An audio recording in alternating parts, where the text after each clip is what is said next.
یہ بات ہے قرآن کی۔ یہ کوئی قرآن نہیں ہے، یہ بس جھوٹی شاعری ہے، محمد کی شاعری۔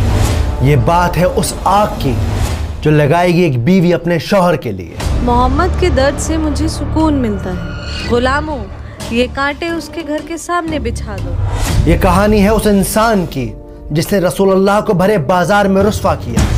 مکہ والو، اس کی بات مت سننا، یہ میرا بھتیجا محمد ہے اور یہ دیوانہ ہے، دیوانہ۔ وہ دیکھو پاگل آدمی۔ یہ بات ہے سورہ لہب۔ تبت یدا ابی لہب وتب۔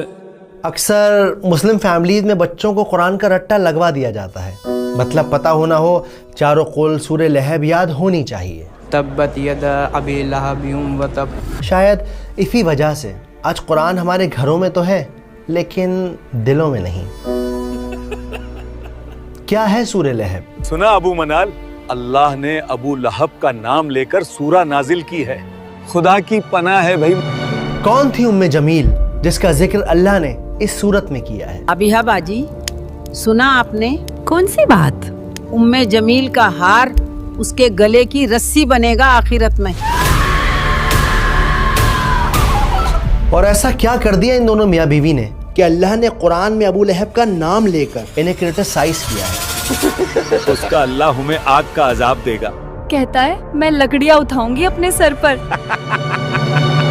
اور سب سے زیادہ امپورٹنٹ، کیسے یہ صورت لیونگ پروف ہے قرآن کے میراکلس ہونے کا، جانیں گے اس ویڈیو میں۔ وامرأته حمالة الحطب في جيدها حبل من مسد۔ سورہ لہب مکہ میں اس وقت نازل ہوئی جب ابو لہب نے ظلم کی ساری حدیں پار کر دی۔ وہ اللہ کے نبی کو پریشان کرتا، ان کو گالیاں دیتا، انہیں بھرے بازار رسوا کرتا۔ میرے بھتیجے نے باپ دادا کا مذہب چھوڑ دیا ہے، کہتا ہے اس ایک خدا کو مانو۔ اس سے گھٹیا بات میں نے آج تک نہیں سنی۔ تعجب ہے۔ مگر اس سب کی شروعات اس صبح ہوئی جب سورج کی کرنیں مکہ کی زمین کو چوم رہی تھیں۔ اونٹ ریتیلے میدانوں میں دوڑ پڑے تھے، کوئی صبح صبح خود کو شیشے میں نہار رہا تھا، کوئی ناشتہ کر رہا تھا تو کوئی ابھی بستر پر انگڑائیاں لے رہا تھا۔ یہاں ہاتھ جیتے جا رہے ہیں اور انہیں دن بھر بستر توڑنا ہے، اور کام ہی کیا ہے؟ اے جی، اب سوتے ہی رہو گے کیا؟ لیکن کوئی تھا جو صفا کے پہاڑ پر چڑھ رہا تھا۔ وہ پہاڑ پر کون ہے؟ محمد۔ یہ وہ پہاڑ تھا جس پر چڑھ کر مکہ والے ایک دوسرے کو اکٹھا کرتے، کوئی خاص بات بتاتے۔ صفا کے پہاڑ پر چڑھ کر اللہ کے نبی نے ایک گہری سانس لی اور پھر زور سے پکارا، یا صباحا۔ حملہ۔ یہ اذان نہیں تھی، نہ ہی کسی سوداگر کی صدا، یہ خطرے کی پکار تھی۔ اس کا مطلب تھا کہ اے لوگوں اٹھو اور میری بات سنو، تم پر ایک خطرہ آن پڑا ہے۔ لگتا ہے کوئی مصیبت آئی ہے۔ لوگ اپنے گھروں سے، اپنی دکانوں سے، اپنی باتوں سے نکل پڑے، اور پھر جب سب لوگ صفا کے پہاڑ کے نیچے جمع ہو گئے تو اللہ کے نبی نے ان سب کو ایک نظر دیکھا اور پھر ان سے ایک سوال پوچھا کہ اے لوگوں، اگر میں تم سے کہوں کہ اس پہاڑ کے پیچھے دشمن کی فوج تم پر حملہ کرنے آ رہی ہے، کیا تم میرا یقین کرو گے؟ لوگ چلا اٹھے، ہاں بالکل کریں گے، کیونکہ آپ سچے ہیں، آپ امین ہیں، آپ صدیق ہیں، آپ محمد ہیں۔ ان سب لوگوں کے جواب سن کر اللہ کے نبی ایک لمحے کے لیے رکے اور پھر انہوں نے ان سب سے کہا کہ اے لوگوں، میں تمہیں خبردار کرتا ہوں اس آنے والے عذاب سے جو بڑا سخت ہے، اور عبادت کرو اسے ایک رب کی جو ساری کائنات کا مالک ہے۔ یہ بات سن کر اچانک وہاں کی ہوا بدل گئی، ان کے چہروں پر چیختا سناٹا چھا گیا، وہ سب ایک دوسرے کو حیرانی سے دیکھنے لگے۔ یہ کیا کہہ رہے ہیں؟ تعجب ہے۔ یہ بات تو کیا اپنے باپ دادا کا دین چھوڑ دیں؟ اپنے خداؤں کو ناراض کر دیں۔ اور پھر ایک آدمی کھڑا ہوا، غصے اور نفرت سے بھرا ہوا،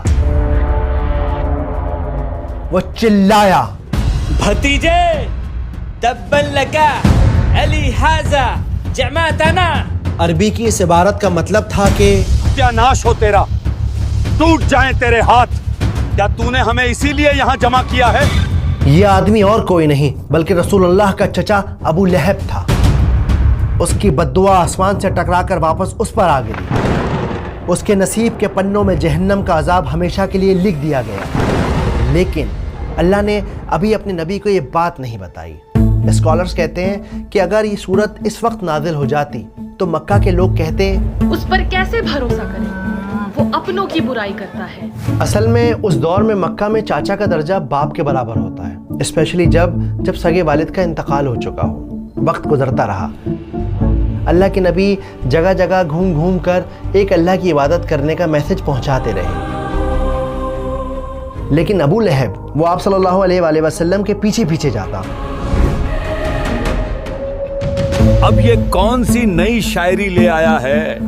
यहाँ तक कि वो बाजार के शरीर लड़कों को मोहम्मद सल्लल्लाहु अलैहि वसल्लम के पीछे लगा देता और उनसे कहता कि इनको पत्थर मारो।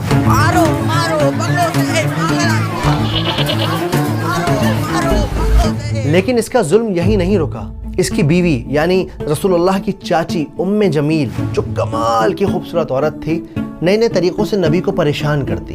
आप सब तो मक्का के बड़े सरदार हैं, फिर अहमद का बॉयकॉट क्यों नहीं करते? सही कहा, बॉयकॉट करो उसका। हाँ, बॉयकॉट करो उसका। सही कहा, हाँ, बॉयकॉट करो उसका। और हद तो जब हो गई जब इसने अपने दोनों बेटों को यह हुक्म दिया कि वो अपनी बीवियों को तलाक दें, क्योंकि इन दोनों की बीवियां आप सल्लल्लाहु अलैहि वसल्लम की बेटियां थीं, उम्मे कुलसुम और रुकैया रज़ियल्लाहु ताला अन्हा। तुम्हारा चेहरा भी मुझ पर हराम है अगर तुमने अपनी बीवियों को तलाक नहीं दिया। बाबा, हम आज ही उन्हें तलाक देते हैं। दिन शाम में ढल गए, शामें रातों में ढल गईं, लेकिन अबू लहब के जुल्म में कोई कमी ना आई। अरे मक्का वालों, मेरे भतीजा दीवाना हो गया है, दीवाना। इसकी बात मत सुनना। और जब इसके जुल्म की इंतहा हद से पार हो गई, तब अल्लाह सुब्हानहू ताला ने नबुव्वत के 10वें साल में सूरह लहब को नाजिल किया। अबू हादी, हमें वो सूरा तो सुनाओ जो नबी पर नाजिल हुई है। बिस्मिल्लाहिर्रहमानिर्रहीम। तब्बत यदा अबी लहब व तब मा अगना अन्हु मालुहु व मा कसब सयस्ला नारन ذات लहब वम्रअतुहु हम्मालतल हतब फी जीदिहा हब्लुम मिन मसद। आइए अब इस सूरत को सिनेमैटिक अंदाज से समझते हैं, आसान तरीके से। तो पहली आयत है तब्बत यदा अबी लहब व तब। पहली आयत में अल्लाह ने कहा कि टूट गए दोनों हाथ अबू लहब के और बर्बाद हो गया वो। अब यहाँ पर दो बातें हैं जो नोट करने वाली हैं। पहली बात ये है कि जो पूरी आयत है, ये आयत असल में पास्ट टेंस में बात कर रही है, यानी ऐसा नहीं कि अबू लहब के हाथ टूटेंगे, असल में उसके हाथ टूट चुके। जिस लम्हे उसने नबी पाक की शान में गुस्ताखी की, उसी लम्हे उसके हाथ टूट गए। तो ये काम 100% हो चुका है, उसके हाथ टूट चुके हैं। लेकिन अबू लहब फिर भी बाज ना आया। जब ये सूरत नादिल हुई तो वो लोगों से कहता, वो कहता है मेरे हाथ टूट गए। कहाँ टूटे मेरे हाथ? सही सलामत तो हैं। हम जंगे बदर के बाद जब आप सल्लल्लाहु अलैहि वसल्लम की ज़िंदगी को देखेंगे, तब हमें पता चलेगा कि कितनी बुरी तरह वो मरा और किस तरह से आयत बिल्कुल सच्ची साबित हो गई। अब यहाँ पे नोट करने वाली दूसरी बात है, बहुत इंपॉर्टेंट बात है, कि हाथों की ही क्यों बात हो रही है। ये क्यों कहा जा रहा है कि हाथ टूट गए? ये क्यों नहीं कहा जा रहा कि सर टूट गया, पैर टूट गया, हार्ट फेल हो गया? क्यों नहीं कहा जा रहा? मैं कहता हूँ इसके लिए ना आप ये सीन देखिए।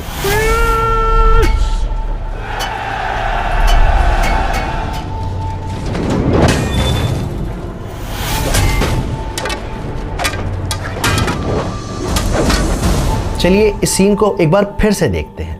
इस सीन में आपने नोटिस किया होगा कि कैसे एक सिपाही ने, एक फाइटर ने अपने हाथ में एक तलवार ली हुई है और दूसरे हाथ में खुद को बचाने के लिए उसके पास शील्ड है, एक ढाल है।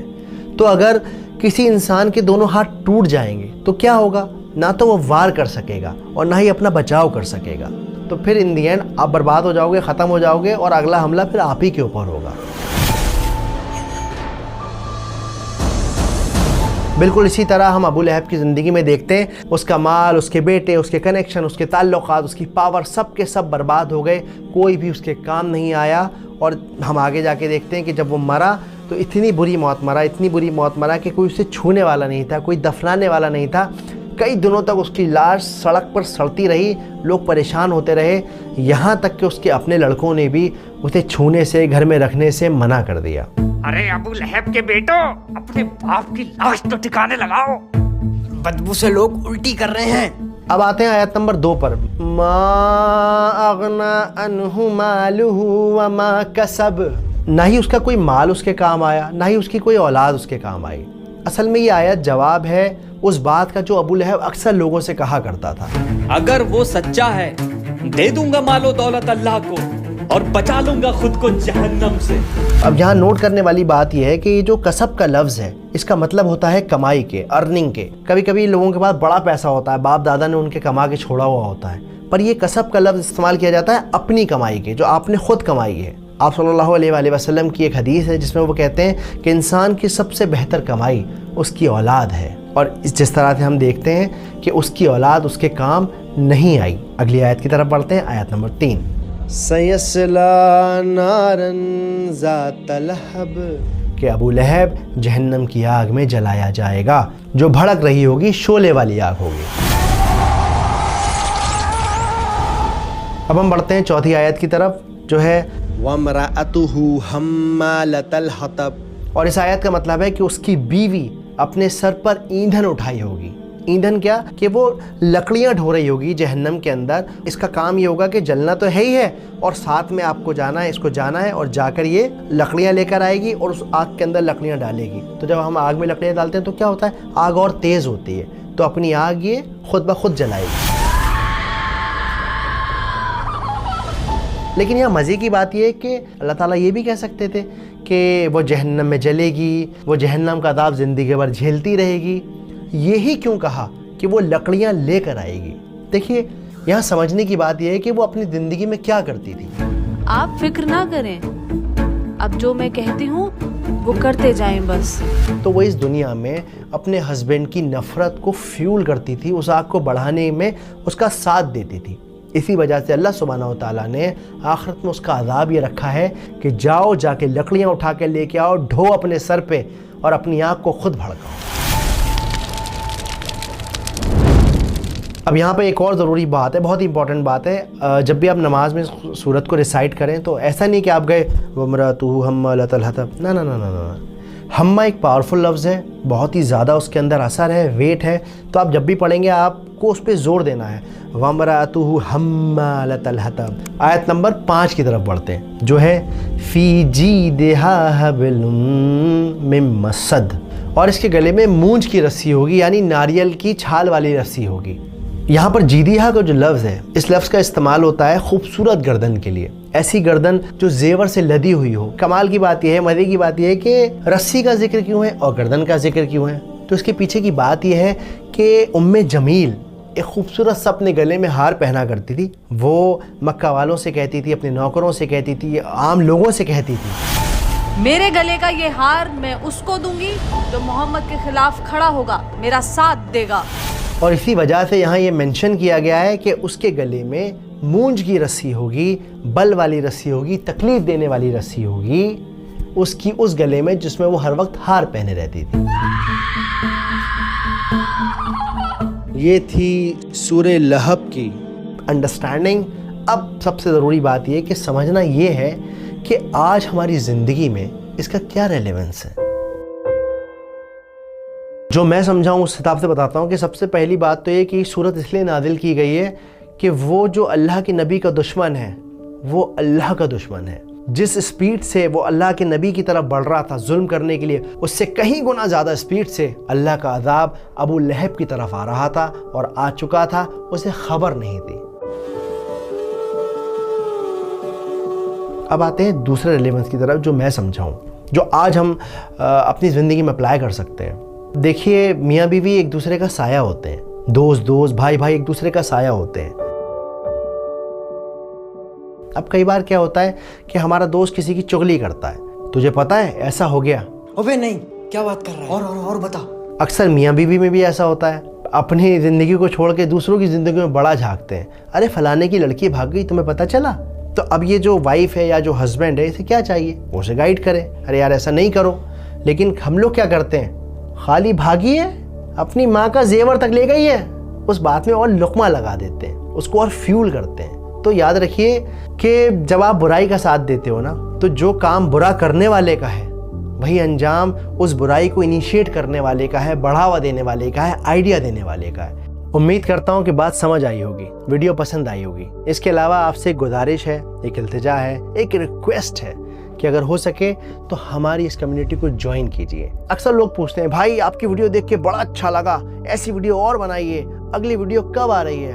میں اکیلا بندہ ہوں یار، نوکری کرتا ہوں، پھر تھوڑا سا وقت چلا کے یہ یوٹیوب کی ویڈیوز بناتا ہوں. اگر آپ کمیونٹی جوائن کریں گے تو میں اپنی ٹیم کو بڑھا سکتا ہوں اور لوگوں کو شامل کر سکتا ہوں، جس سے ہم جلد سے جلد اور زیادہ اور بہتر ویڈیوز پروڈیوس کر پائیں گے. شاید بہت جلد ہم پورے قرآن کو مکمل کریں. ابھی میرا مقصد یہ ہے کہ میں قرآن کی آخری 10 سورتیں بناؤں، اس کے بعد پھر ہم اور ٹاپکس کو بھی ایکسپلور کریں گے. کئی لوگوں کے لیے مشکل ہوتی ہے تو اس QR کوڈ کو آپ اسکین کر کے کمیونٹی کو جوائن کر سکتے ہیں. اس کی قیمت شاید آپ کے ایک وقت کی بریانی سے بھی کم ہے، شاید آپ کے ایک برگر سے بھی کم ہے، شاید آپ کی ایک آئس کریم سے بھی کم ہے. جزاکم اللہ خیر. السلام علیکم. تبت يدا أبي لهب وتب